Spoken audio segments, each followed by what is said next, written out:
How are we already in the month of November is honestly beyond me, but months are changing, seasons are changing, and so do my preferences in wine drinking. So in this Alco-Haul, let's find out what did I grab for the month of November. Hi everyone, and welcome back to my wine diary. If you're my returning subscriber, thank you for being here yet again for this video. And if you're new to this channel and you feel like you liked what you saw by the end of this video, please make sure to give it a thumbs up and subscribe to my channel. It is all about wine, so you will probably find more interesting videos on this channel for yourself.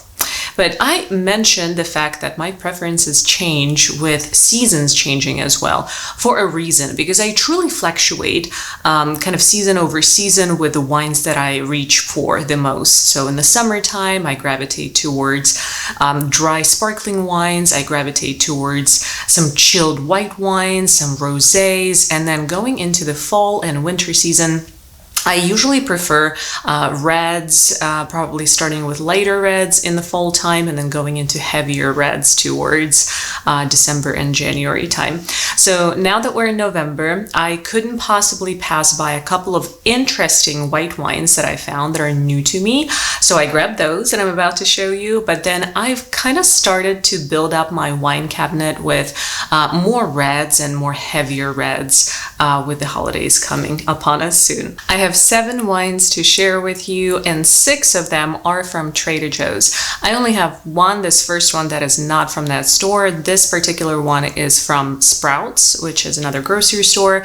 A very random purchase, honestly. I just wanted to see what they have. I'm not a very big fan of their wine selections at all, actually, but I did want to try this brand that I see there a lot. I'm not sure if it's a partnership with Sprouts specifically, but this Loud and Clear brand appears to be on their shelves an awful lot. So what I grabbed is this Cremant from Loud and Clear, and this one is it says Cremant de Loire in France, so I have no idea what to expect from it. The price tag was pretty pleasant at around $13 or $14, which is not very unusual for Cremants. You know, they're not the most expensive sparkling wines, but this one here, honestly, I am going in to try this with very little expectations. Again, we're talking about a store that doesn't specialize in wine, that actually has a pretty small selection of wine as well.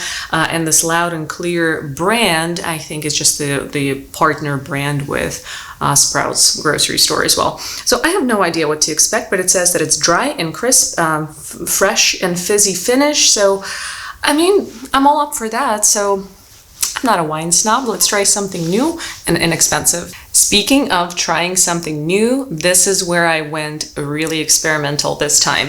So like I said, I couldn't just yet give up my white wines, although holidays are coming soon. So I decided to finally give some exploration time to the Greek wines, and I found 2 of them at Trader Joe's. I actually think they had more than 2 available, but these are the 2 that I grabbed. So I stay away from sweet or semi-sweet wines. So if it's not dry or off dry, I usually pass it. So these are the 2 that I grabbed. This first one is called Atma, just the abbreviation Atma. And it says that it is a 2022 vintage. It is a crispy white wine from Greece. And I'm very, very excited to try this wine. I've actually had so many comments from you guys asking me in the past whether I've tried any Greek wines, and truth be told, yes, I have, but very, very little, and they were mostly red wines actually. So I'm thrilled to try a white wine from Greece. This one here, please forgive me if I'm mispronouncing the names of the grapes. Again, I'm unfamiliar with Greek wines for the most part, but it looks like this one is a blend of Zinomavro and Malaguzia grapes. So once I try this, I will do some more research, of course, and I will take a look and see what those grape varietals are actually about. But I'm really excited to try this one. And then the second one is another 2022 vintage, and this one is called Rhombus. So this one, it says that it's made from a very rare variety, Robola. that grows best on the steep slopes in Greece. And it's another dry white wine, just from a different grape than the one that I just showed you. So again, very excited to try this one. So happy to finally get myself familiarized with Greek wines. You guys, if you've tried any of these, or if you have any Greek wine recommendations, please send them my way. I'd be very, very grateful. I love Greece and I want to love their wines too. So I'll report back on these. The next wine that I grabbed was a total planned purchase because one of you guys, I'll put a little snippet right here, actually recommended for me to try this wine and asked for my opinion. So thank you so much for that recommendation. I listened. I always read the comments and I always respond, so please keep on leaving those. So it was a suggestion from one of you to make a video about Gavi. And Gavi is an Italian white wine varietal. So this one right here is actually a DOCG designation. So I'm always very psyched for these. So I will go ahead and shoot a separate video about Gavi specifically. I have never heard of this wine before. So again, just some ignorance on my part, something that I need to explore, but I'm so excited. This is a 2023 product of Italy.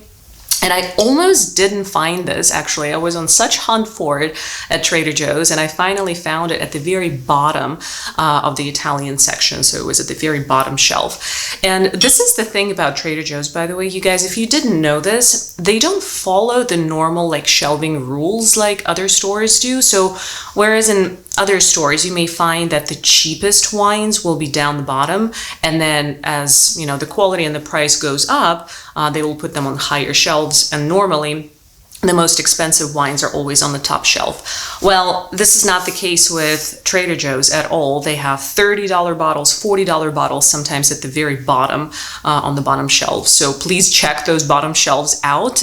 Don't skip them, just thinking that those are the bottom of the barrel. No pun intended there, but seriously, the bottom shelves sometimes are quite interesting. I actually found both of the Greek wines that I showed you a second ago at the bottom shelves as well. So give those bottom shelves a go. But that's where Gavi was in my particular local Trader Joe's. So I found it there. Very inexpensive. I think it was around $10 to $12. Very excited to try this, and it's promising to be dry, crisp, and pleasant with a generosity of aromas. So I'm all up for that. We'll be trying this soon. Not a single month goes by that I don't drink Pinot Noir at some point. So this one is a red Burgundy. Pinot Noir from France. I've tried this wine before. A very pleasant price tag of only about $17 or $19 a bottle, something like that. From Trader Joe's, 2023 vintage. Pretty good wine. I prefer to decant it for a little bit. And it just gets better, honestly, with some decanting. So give this one a go. Just a beautiful red Burgundy.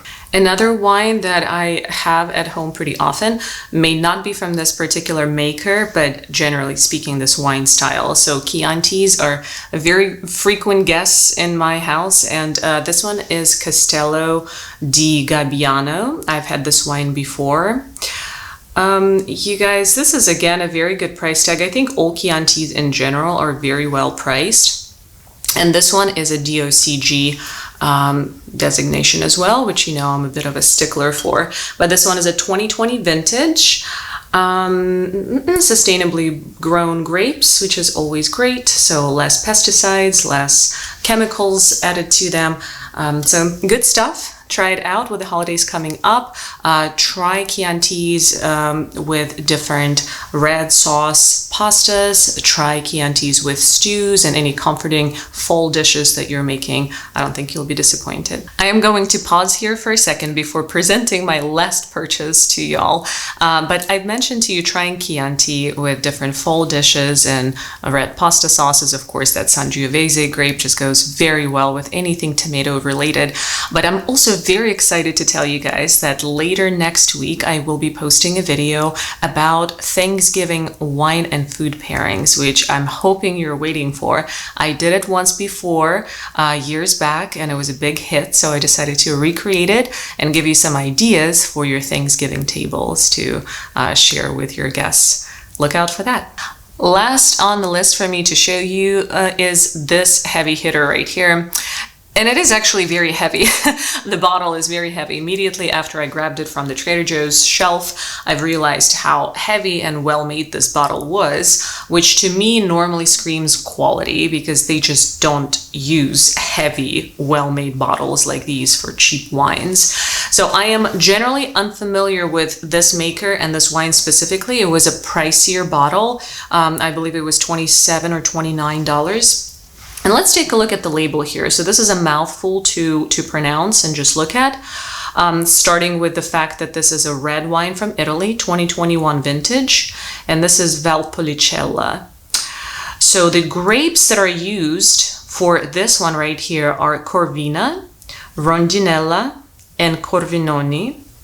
So those are the three grapes. They've got some beautiful explanation behind on the label here with just it being matured 6 to 8 months in wood. So it was matured in oak barrels. So I'm pretty sure those beautiful leathery notes and rich ripe fruits will come through when I taste and I smell this one. Dark cherries, fragrance of prunes. So this is exactly what I was hoping for when I thought about a Thanksgiving table. Yes, and it says that it's particularly suitable to accompany an autumn risotto, which sounds very delicious right now and kind of makes my mouth water.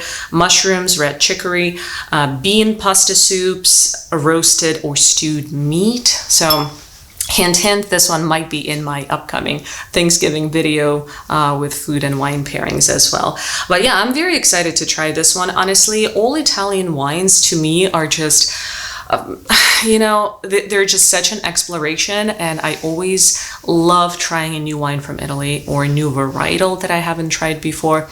So this one is definitely going to be a good one. 100% going to be decanting this one. All big wines deserve good decanting, so don't skip decanting your heavy reds, you guys. Trust me, you're not going to regret decanting them. And this is everything for today's video, you guys. Thank you so much for sticking around and watching this Alco-Haul. Please leave some comments down below. I'm especially interested to know, which stores do you shop for wine at? Do you buy wine when you go grocery shopping, or do you go to specific wine stores for your wine purchases? And if you do, share some names with me. So if those are common grocery stores that we have throughout the US, Trader Joe's, Whole Foods, maybe Sprouts, mention a couple of favorite wines of yours. I am very open to trying new things, and I'll definitely go and seek some of those in my local stores. And then just generally speaking, if you tried any of the wines that I showed you, also let me know. So any feedback, any requests for future videos, any comments will be very highly appreciated. Don't forget to subscribe to the channel, and until next time, cheers everyone.